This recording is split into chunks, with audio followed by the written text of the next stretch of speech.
If you kill me, you a hoe. That's for sure. Yeah, for sure. I don't see him. Keep going around. Go through the fences.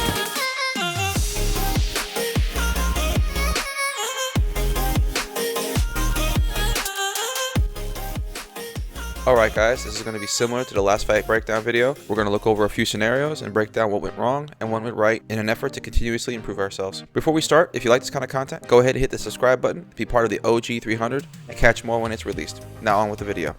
This first one is straightforward. I started off on the low ground and I hear someone moving parallel to me on the high ground.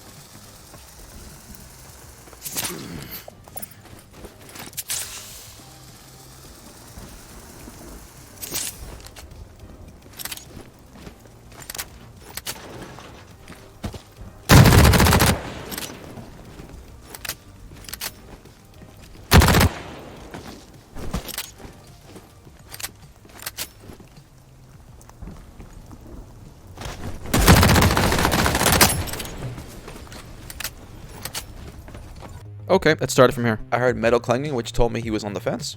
The first trade tells me he has green armor and a bolty. Since I'm wearing green armor, another body shot won't kill me, but a headshot will. I instinctively displace to heal while listening for a possible chase.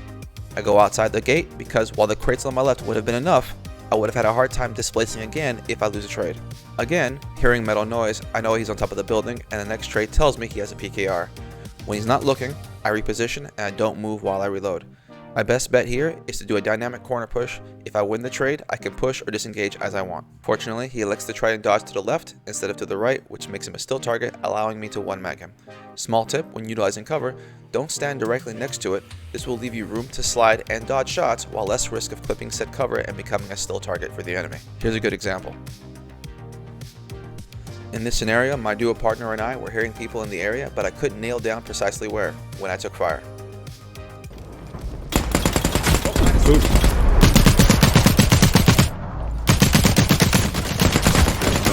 I don't see him. One. Way we came in, I'm healing. That way. I'm pushing. Catching up. Oh, f me. I might die here. Oh, he's pushing me. Run.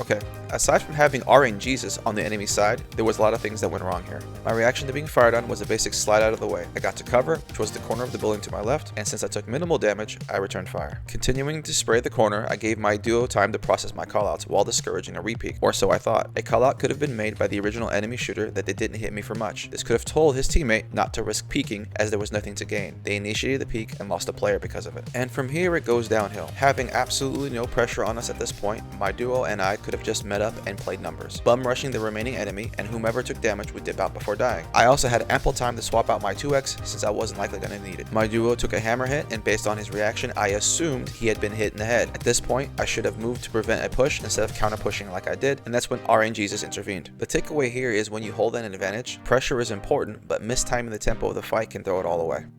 This next one is me moving towards a mission objective while also hearing gunfire in the same place. I gather information knowing this person has an AR-55. I draw aggro from a strider, knife it, even though I am close enough to hear him manipulate his backpack, he apparently didn't hear me knife the strider or pull out my bolting.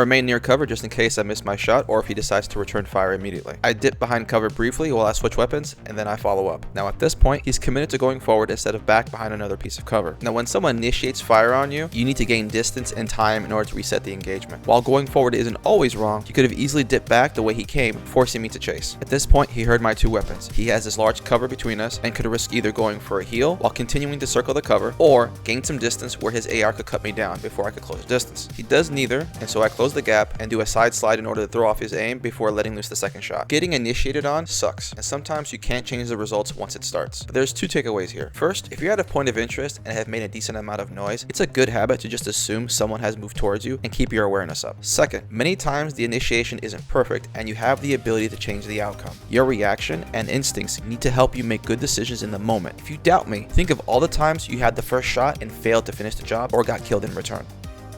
So this next one is a bonus, as it has 3 scenarios back to back. I was making my way into Green's Prospect when I heard shots.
Each scenario here has a few takeaways. The first one was when I was waiting for the enemy to walk up the road. Clearly, it wasn't where he decided to go. I should have slid down to the rock here in front of me. This would have put me in a better position to catch him even if he did go up the road, and it would have put me in a better position when he went up the stairs. The second guy, who I thought was the original enemy at the time, dipped behind the rock. I tossed a nade to dissuade him from peeking while I descended the cliff and crossed the river. At this point, I was sure he had healed up all the damage done, and so I was maintaining a defensive posture. I won the trade hard and went full W with half a mag left. Now he had the option to mantle up and go around the tree and buy time to heal, or to turn on me when I mantled up to chase him. The other option would be to slide jump around the corner to throw off my aim and hopefully win the engagement. He did neither. To his credit, he did land a headshot though. Having only enough time to heal with one stim, I heard footsteps sprinting towards me. So I could have mantled up around the same manner as the other opponent could have, but instead I chose to slide out. This maneuver made it possible for the enemy to miss most of their shots. Unfortunately, I went full potato and emptied my mag without killing him either. But I followed the one rule all of my guides encourage: bring a backup gun. Here's one big thing I can recommend for anyone interested in getting better. Consider recording your games. Looking back at your fights will really put into perspective what you need to work on. In this case, looking back, I need to reduce the gap in sensitivity between my base settings and my ADS. Over adjustments prevented me from killing that last person with just one mag. I barely clipped him with the bulldog, so one round would have made the difference.